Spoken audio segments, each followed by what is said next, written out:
ว่าจะchoว่าจะcái luôn thì âm lại trong cậu on là đi cậu trí theo cậu trong âm lại trong cậu on đi cậu trí theo cậu trong đi cậu trí à gia li tiếng pha rong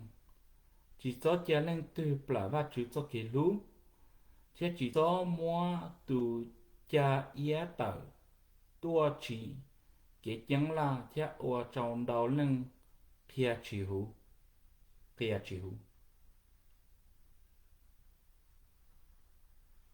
那个招，只说家人是温高温招了是继续在处理的时候，我摸粉我地摸保地个摸那是 amen và chỉ cho mà chỉ tôi trong cơn gạo tiếng đi cậu trí tiếng đi cậu trong đó nó thì cái âm lại nó trong cậu on đó nó thọ bên những cái ý cho bên những cái ý đó nó cho rồi nó cho của chị nhớ trong cái ý cho cơn gạo nó thì âm lại trong cậu on nó kia cho hay thì tung cho cái bé我先的呢我先的这我的爹这题这好做竞争vật chủ thì thầu quá là nhiều vật chủ số lú nó hồng cái cầu trí cái cầu trâu đó nó thì lon được phao phát kỳ lon được phát kỳ sao tao chia nên chứng pha có chỉ muối tu yop là và chủ tịch công hồng ấy có chỉ mua ilu họ bảo phe 我找出是一叫民谣，一叫民谣是vật chủ là tờ trả nè kia đa nè có cho muôn đàn đầu tù mà kỳ người có cho hay tia à chỉ chứng pha có chỉ mua ít tù cho bông cho ua cho kỳ ốp lên ốp kia đó là còn cho mua cho kỳ là thua cho tờ trả rồi li thầu eso mua nữ cho chạy giờ tụ tu lo để mua cho ít pro món nọ chỉ bắt chỉ cho thì còn cái cổ chicken cái cổ trâu đó nó cũng có mua xài lon để lo lù mong lo lù phát kỳ nè lo lù phát kỳ đó thì nếu mà cho cái cổ chicken cổ trâu đó nó thầu cũng lo nhiều bắt chỉ cho lù đó nó nếu mà họ mua trâu hay chỉ bắt chỉ lù bị chấp lọ nè bắt chỉ lù bị chấp lọ cho hay chỉ bắt chữ nó nửa tiếng ba có mộng chơi châu bé là nó mỗi giờ có mộng nó thì bé chú tàu dài là mỗi giờ có mộng thì tàu bé là chỉ bắt chữ nó bé chú tàu dài là mỗi giờ có mộng nó bắt chữ chuyện bắt trên để sản xuất pli tồn trong lúc xưa bắt chữ bú châu có xin chỉ nếu mà ở chỗ chỉ có mộng đạo nè thọ bắt chữ mua bú châu có đó nè nếu mà ở chỗ chỉ có tàu chứng pha nè chứng pha có tao chỉ có bỏ cho có mong là bắt chỉ bú cho có là vì chỉ có chỉ chứng pha nó hoặc cho có chỉ bỏ chứ chính cái sẽ chỉ có mong là bắt chỉ bú cho có đó nó chỉ có yếu plan gì mù nè chỉ nếu mua cho hay thì còn nó đi cầu trí đó nè nếu mua cho luôn chế luôn hay chỉ nên nó bây giờ bắt chỉ cho mình nhiều nè bây chỉ tao chạy cho có mong là bắt chữ rồi bây chỉ bao bây chỉ bỏ nè vì thế cho có mong là để bắt chữ đó là nhiều giả lo để sản xuất pli nó giả lo sản xuất pli giả lo để bắt chữ nó chữ xì bố sở trên trang là cho ta xin nó nè chỉ nếu mua một giờ hay chỉ tây giả bắt chữ bố cho dùng đó nó mua tây rau là mua họ giờ chỉ tây chỉ bỏ là mua hay lục bị chữ cho hay chỉ nung nó có tàu lú chế nhớ nè nếu tí cho có mong là để bắt chữ rồi nè vì chế lú chế nhớ là đi lú chế bắt chữ bú cho con là sao cái tàu rồi nè nếu cho có mong là để bắt chữ nè nung nó nè có mua chế có mua hậu lử nè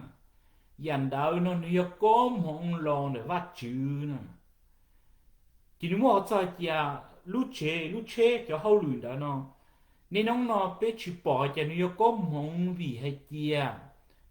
bé mua họ bé tụi khang chỉ bé ý tự tao cho có mong đó nè thì bé mua số cho hay chia dành đã chưa có mong nè vì cha tin nhân nhớ nè tin nhân nó nếu mua cha nếu số cốm hồn nè giờ ya nên chơi họ lúc lỡ xí nè giờ vắt chữ bú châu nó nếu mua cha tin nhân chữ bỏ cha giờ cốm hồn là vắt chữ nè đó là ya nên chơi nên nó thọ cả vắt chữ bú châu nó hiện đại nó chơi bỏ hay cha giờ cốm hồn xí nè đó là cho cái xa đó cho cái chúa rồi vì chỉ vắt chữ chữ bú cho cốm hồn cho có vấn đề có làm chỉ vắt chữ rồi nè chỉ vắt chữ chữ bú cho có mong gì cho có thọ có hay ya chán lo nhớ gì nữa nè thì vắt chữ cho lù nó cái cầu chữ kia cho linh đã có biết chứng pha trái biết là vắt chữ cho có mong nè lon đó hay chia cái cầu trâu chứ ô chứ biết bỏ lại đó chia biết là cho có mong đó là như lon đó hay chia bên chờ trâu biết tụ kinh nè cái cầu trâu nó kia cho cái ốp này ốp kia đó cho cái thua cho cái chữ hữu vắt chữ cho cái chính xác vắt chữ nè cho cái chữ bỏ vậy vắt chữ bút tôi tiền chân nè nếu ô này đua đã cho biết bỏ thì cái hiện đại nó như cái kiến trâu để sao phải tới nè cái kiến trâu được sinh nhất tí nè đó là nếu ô châu nếu kia cho cái ốp này ốp kia cho cái tàu chở vắt chữ chết chữ nó vắt chữ lùi chết chữ bỏ vắt chữ tiền chân bây giờ nếu mà kia cho tụ eso nè nếu cái bao giờ eso chứ giờ co nó eso nó yo isa tu lo nè chỉ giờ co nó yo tu thì đó là do từ nhận giải chỉ isa giờ co chỉ eso tới vấn đề chỉ giờ co mà tới tất cả chỉ nhớ họ vắt chữ nhớ họ vắt chữ cho lú nó thọ biết là nhiều vắt chữ cho lú trong cầu cái chai nè cái chai nó nếu khi mấy họ cái chai cho nên ngủ ý là nó nếu khi mấy cho hay gì à tu thì ý vắt chữ bú cho ý tu chỉ chế nè tu thì ý tu lo là vắt chữ bú cho ý chỉ chế là nó tu đấy tu tao chạy có mông đâu chấp lại nè lù mông nó cũng chỉ bảo chuyện sẽ tao đi chèo nè tức là lù phát kỳ chế lù mi chèo nếu mua sẽ tao chèo ý cho chai lon rồi tu lo nè thì họ cái chai cho nên ngầu ý đó nó thì đi cầu chi cầu trâu cầu xa đó chỉ nếu chưa mua ý mua ở biệt cho thì ý tu chính nên mua ở tu bên nia nếu nhảy ý tu bên nia nếu chỉ nhảy tu bên nia đó là giờ hay chỉ nếu tu bên nia nếu tu chỉ nia đó nó sẽ tạo cho nếu nhảy châu cha nếu nhảy châu cha tu bên nia nhảy châu cha nó giờ tu thay tu yêu mỹ nhiều à nó thì giờ nên chỉ giờ tụi bao nhiêu đó nó nhẹ cho cha lo tụi mình nhớ đó giờ thao tu và chỉ bù cho nữ nó thì nếu mua ở ngoài thì tích có mông đó nó nhớ bù nè tích có mông đó nhớ bù nó lo cho tụi mình nhớ tu đó nè tụi mình nhớ tu đó nó chỉ nhớ tu nếu nhẹ cha về thì nếu mua tụi chỉ chế nó mua tụi mình nhớ cho tụi nhẹ chế nó nếu nhẹ cho cha đó ta chỉ tụi tu đó giờ tụi yêu thao tu nó thì tu đã nó tàu có một ống bao rồi lên chỉ nè thì hậu cái chai cho nên ngầu ý cái cậu cho cậu xa cậu cho cái cậu chỉ cậu cho cậu xa là những kia cho chai nó được tu lo nữa thì nếu chúng họ cho hay thì eso nó những yêu là vấn đề gì cô thì eso nó những yêu tu tàu họ có mong là được cho chai đó hay chỉ như tu lo nè đó là thầu biết là những vật chủ do lù nó chỉ nên tiếp bảo hay chỉ là cô nó giờ tụi tao sẽ cho có mong lon được isa vì chỉ thầu isa nó là lâu rồi nó chỉ isa hay có số mu tao hay dùng một tuổi tụi chia ôi họ mò châu isa nó chỉ isa mà phòng có mong nè đó là Rebecca nó nếu mà họ cho hay chỉ như khi cho isa có isa mua iso cho lợn hà chứ và cho món đó cá trong này isa nhỉ thì isa chỉ luôn mua chỉ bỏ kế rồi nó chỉ isa chỉ cũng có món cho nhà cô nè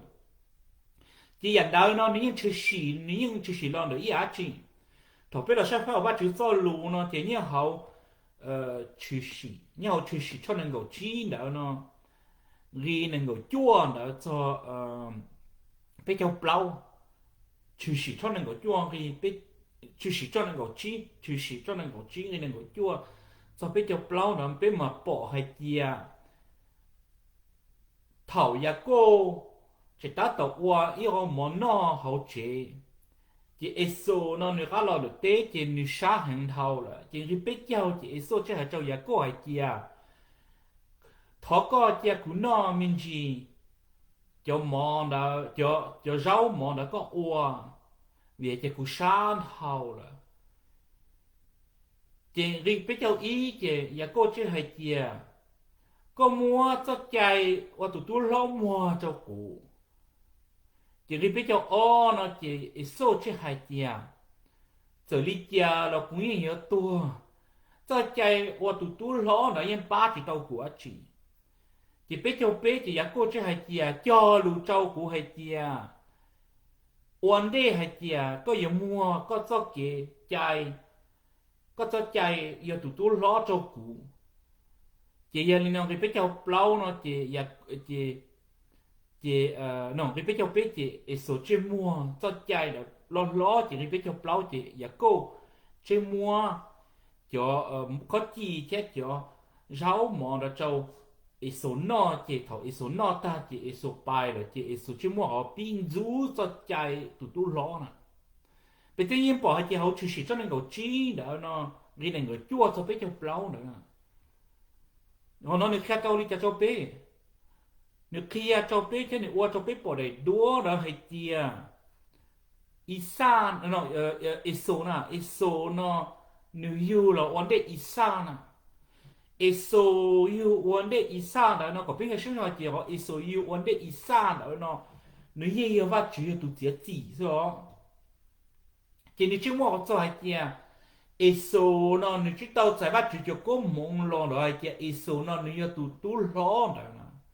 chỉ nếu mua cho chạy giờ tụi tôi lo là cho chạy cho có mong lo là cho chạy giờ nếu tụi tôi lo đó đó chỉ nếu mua một số hay tiền nếu chỉ bỏ cho có mong bắt chỉ bù cho nếu mua gì nè nếu chỉ bỏ bắt nếu chỉ bỏ cho có mong đó bù cho nếu mua gì vậy cho thằng nếu yêu lo thì nếu ít chỉ cho tụi tôi lo nếu ít chỉ cho tụi tôi lo thì nếu mua hay tiền nếu chỉ bỏ giờ đó mua nông gì nè đó chỉ nếu mua có cho tiền nếu bỏ giờ nếu chơi mua gì chấp lại nè giờ qua luôn nên chỉ học và chỉ xía nè qua luôn nên cho tụi cái qua luôn nên qua bên qua kia qua luôn nên chỉ chơi và chữ nè chỉ nếu chỉ muốn cho hay kia ít số chỉ muốn cho chạy đó giờ tụi tôi lo mua cho nhà cô nè chỉ lo đó giờ chỉ xí hậu đó nè chỉ ở tộc cá đó nó chỉ sau cái chỉ xí cho nhà cô giờ tụi tao chạy có mộng đó chỉ thầu cô biết là nhiều giờ lại trong cổ ôn đó cái cổ chi tiết cổ trâu đó nè nếu chưa mua có cho rồi kia biết bỏ hay cái bắt chữ bú có mộng trâu bên nè thầu bắt chữ chỉ bên nè nếu mua có cho kia biết tàu chính pha bỏ tới có mộng rồi dùng chấp lại nè chạy mấy bia nó cho kiến giết tế cho kiến là gì cho kiến sang cái tờ rồi trái mù rồi nó chỉ bỏ cho có mộng rồi mua gì nè chỉ thằng đầu nó đi ở plà tan cho chỉ có một vài chữ bú cho yêu nè lo rồi cho kia yêu chữ hử vắt chữ cái yêu chữ trái vắt chữ nè yêu chữ trái vắt chữ nè chỉ nếu chúng mua có cho hay tiền nên nó bây giờ chọn chân rồi nè bây giờ chọn chân rồi nó bây giờ tao chỉnh pha nè bây giờ tao chỉnh pha để tia vì vậy chia giờ nên nó bây giờ chỉ vắt chữ khí bây lúc lỡ nè bây giờ chỉ vắt chữ khí bây lúc họ mua nè nó bây giờ bao bỏ hay chia所以就就把就不做俾啲嘢個網落嚟挖住啦呐，依個個網攞出嚟挖住不做俾呀，耶穌將查啦，真好勁啊！提東西呐，提俾啲幾草呐，佢都個裝做俾呐，佢草佢做俾冇所挖住啦呐，人哋有一啲個網裝出嚟呐。chỉ biết mua có cho tiếng pha chỉ biết tàu bỏ cho có mong được bắt chỉ bù cho quỷ bé nhau có trong chấp là vì chỉ biết chỉ mua nên nó mua có cho cái gì đấy cho cái là gì đó xí chỉ cho cái gì đấy cho cái là gì cho đá hoặc cho hậu lửa đó là đá chứ làm gì yêu nó cho yêu cho sao cái tàu rồi nó chỉ yêu plà cho có mong đó chỉ mua tàu cho hậu kế yêu chỉ mua cho hậu kế nó ấy bắt chữ nó yêu cho biết mua cho bắt chữ có biết tàu cho xiang đã sử dụng cho cái đàn đá nó yêu bông cho cái tua chỉ còn nó nhớ ở trong biết tiếng pha con đồ biết hay chỉ còn nung nó chỉ chia vắt chữ khí bên lúc bự chỉ chia vắt chữ khí bên lúc mua có biết bỏ chỉ có muốn vắt chữ tiếng bú cho biết rồi chỉ có biết bỏ cho có một cái chuyện ban thì cho biết vì chỉ biết chỉ bỏ lên đầu nó chỉ nó khá lòng sau trong cái cầu xe đó nè thật cũng là những cái cầu xe nó cũng mua hòn hóa hổ của tụi kia nó yêu trồng trái chấp lời nè vì chẳng cái cầu xe nó mua sao hay chia nên bộ bao hay chia tọt cá nó iso nó chia isa cũng hông ta chỉ lo được như chỉ giờ cho có mong đã lo được như chỉ tại cho có mong đã như chỉ sai mong gì nó như thon như chỉ isa bảo đi cha có long lo như thon cho lúc cô mua bông lo như chỉ nông xía nè chỉ thằng biết lòng cũng như những cái cầu xe đó nó nếu chưa mua cho lúc con đùa cho biết hay chỉ có biết chứng pha nè biết chứng pha vì chỉ biết đi nông chơi cho biết tụi khen thế nào biết chuyện chơi cho bắt chữ nè chơi cho bắt chữ nó do qua luôn nên cho bắt chữ nè không bắt chữ luôn yêu lúc chế dùng cái tới yêu nó cho qua chơi đi bắt chữ luôn ta chỉ bên chơi cho biết tụi khen sư biết qua cho đi biết lúc xem nhỉ bên chơi nhất bên chơi cái đồ gì bên chơi nhỉ bên chơi đâu giả nó chỉ nếu mà chơi thì biết chỉ đi sai bắt chữ cho có mong đợi chỉ biết bông bông nè cho thầu nữ liên thầu cho yêu rồi cho thầu yêu liên thầu cho yêu trong li iso nè cũng mà các lần nhìn hầu bắt chước cho lối nhau chicken nè ngầu chín nè ngầu cho nè ngầu xiao nữa nè cho thầu iso lo qua cho isa nè hay chỉ có chỉ mua lười có mong bú cho cũ rồi đó có chỉ mua lười có mong bú cho cũ tiệt tiệt đó chỉ isa chứ mà tiệt cú nhiều mua ý họ có mong bú cho ít tu sư cú chỉ mua bú cho nhà cô rồi nó chỉ cú chỉ mua rồi isa isa qua một đi chơi là ta rồi nè isa qua một đi chơi là li rồi nè tiếng li cầu xa là nó nên chỉ sao cử chứ con đùa cho bé chỉ thở bắt chuyện vô có mong cho bé nè bé cho là xa chứ là xa tao họ chỉ yêu nhung gì nè bé cho là đa cho bé tụi kia chỉ bé chưa bắt chuyện đi chưa bắt chuyện tu nè bé cho là đa cho bé tụi kia chỉ bé một số đủ tiếng chân rồi nè vì chỉ bé khai yêu bé khai bông cho họ dùng gì đấy nè yêu họ dùng gì đấy cho bé một số luôn cho sang khách tới nè cho sang nhất tí rồi nè giờ cho bé một số cái tua rồi nè ấy thọ bé khách chi cha đến chỉ đến nè nó lì cháu co chứ cháu cũ rồi nè cái giờ thọ cái giờ qua cái giờ hay bắt chữ một cha nó lì rồi nè chỉ bắt chữ họ bắt chữ cho luôn nó nhau chữ kiếm cho nên cầu chi nên cầu trâu đó nó chỉ nên chơi qua cho đua cho bé bỏ cho số thiệt ít xa nè ấy số nó tụi tao sẽ bắt chữ cho có mong ta xì thầu cơ nó nếu chỉ bỏ đó chỉnh chén nó chỉ bỏ bắt chữ chỉnh chén chỉ nếu plả nè thằng nếu bỏ chứ nếu cha nên chỉnh chén đó chỉ ly trâu nữa nè chỉ có cái sẽ ra chỉ nung nó bắt chữ trâu gì có chia tuần đạo rồi có chia tuần nó bắt chữ cho luôn nung nó ấy có chia đi cha nên chỉnh chén rồi vì chẳng đi cầu xa nó được kia cho bên mình đi kia lúc xưa hay bên lần前nên chính cho lúc có mua nữa nè vậy thọ bên tua được sang cách tờ nè thọ bên tua được sang cách tờ nó em bên tụi chú bị tờ để bên lúc chế rồi nè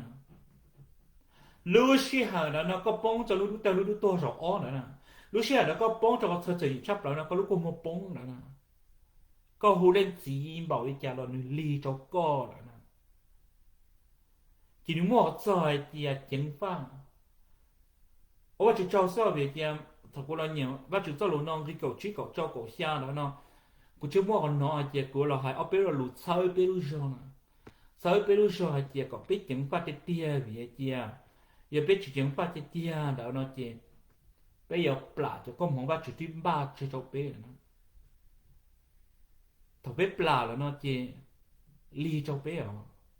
cho tao có lúc xưa đó lì cho biết cha đến chỉ thằng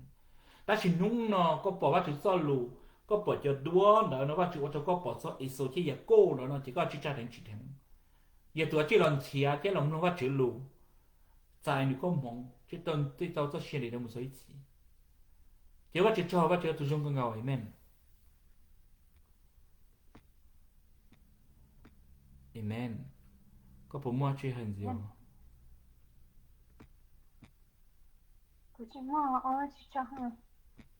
Amen. Chúa bắt chước cho mà.